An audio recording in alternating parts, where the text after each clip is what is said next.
What's up guys, welcome back to my channel. This is Muffinsaurs here with you today, and Truffles is on the table. Let me get rid of her. Damn it, shake her butt here. Oh man, I need to comb her belly. Today we will be reviewing the Daiso Watercolor palette, but before I get to that, let me show you what I'm usually using for my watercolor art.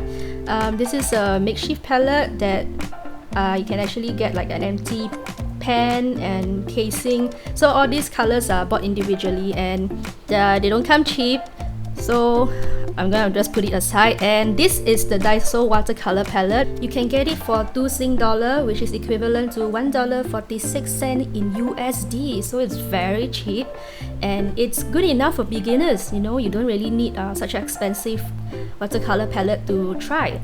You can find Daiso in a lot of places in the world now. They got so many outlets, but if you're in Singapore, I got my palette in Plaza Singapura.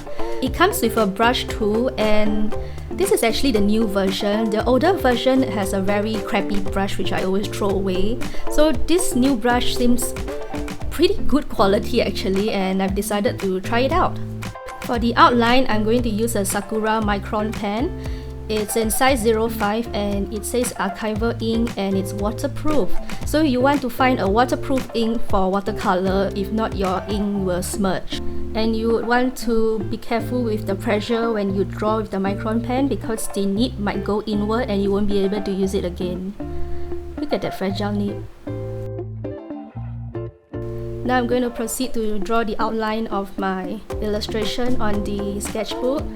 I understand that my tutorial so far had been on the iPad Pro and not everybody owns an iPad Pro, but based on the skills that I shared and how to draw a cat on the previous tutorial, you can always use the same method on paper as well.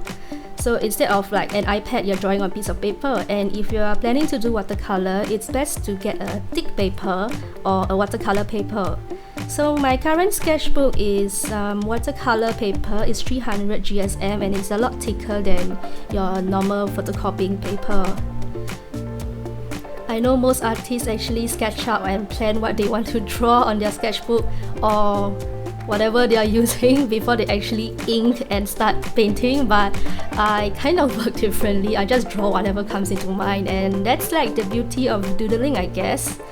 So over here I was thinking of a fishmonger, a cat buying fish at the market, and I envisioned the market to be like those traditional Chinese roadside market in Singapore, and this mother cat at the bottom is actually buying fish from the fishmonger, who is like chopping the fish up for her, and she has two kittens running around at the marketplace while she is shopping. They kind of remind me of me and my brother back when we were younger.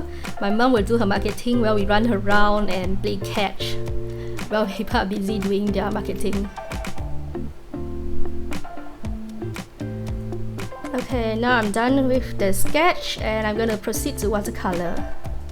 So before I use the watercolor, I like to swatch it. Like if you're not sure what the color is going to turn out, just add a little bit of water on the brush and jot it down on a piece of blank paper to see how saturated you want it to be. If it's too saturated, you can just add more water into it and then paint on the illustration.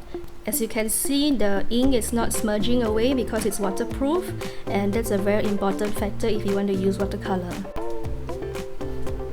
So now I'm adding colors to the cat, and I'm actually using the cover of the palette where there are round circles. They are not there for show, you can actually use it to mix your paint or to add more water for your watercolor palette. And I'm making this cat a calico, so I'm giving him a bit of dark brown and black. I don't know why, but I decided to use like this one brush for the whole artwork in the end.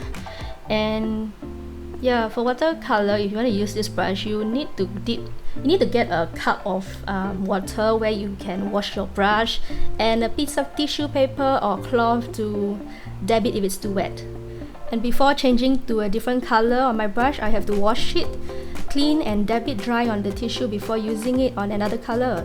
So this way my color will not go over and mix around unless you are intending to mix.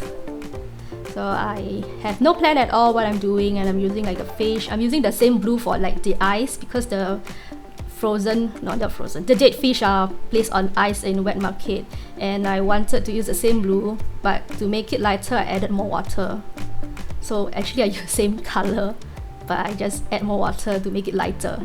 So for beginners, you might have problem trying to control the level of water because people tend to like use too much water instead of 2 liters. If it's 2 liters, you become like dry brush technique. So it's still an effect. And you don't need very expensive watercolor to try out watercolor. So even a cheap $2 Daiso palette can do the job well. There are pros and cons with getting a cheap watercolor palette and expensive watercolor palette, but I will get to that later. But for beginners, I feel that the Daiso palette works very well, and I guess this illustration is proof, I guess. So do feel free to buy and try it out. I think it's for kids. I'm pretty sure this is for kids, but I feel that it works very well and you don't need to spend so much money to try. So if you're doing watercolor, be reminded that it's always important to go with the light color before you overlay with the dark color. Unlike digital painting, you cannot erase your watercolor if you made a mistake. But you can, however, try and salvage it by adding water and try and remove it by rubbing on the surface, but it's not advisable because the paper might tear. And yeah, that's the thing about watercolor. I'm adding blue to my brown to make it look darker for the background. So I've done all the light layers, and now I'm going to add the darker shades to bring out the illustration. As you can see, I'm using a lot of black. I actually enjoy using black. Not a lot of people dare to use black, I guess, or from what I was told. And I actually named this fish Jira. I'm not sure why, it just came into my mind. Should be a fishmonger. I just wrote that giraffe fish. And you know that thing around the fishmonger cat is actually a towel.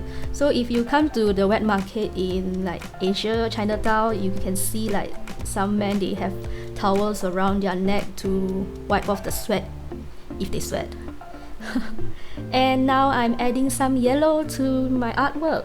That's to reflect the light that is shown at the light bulb at the side. Yeah.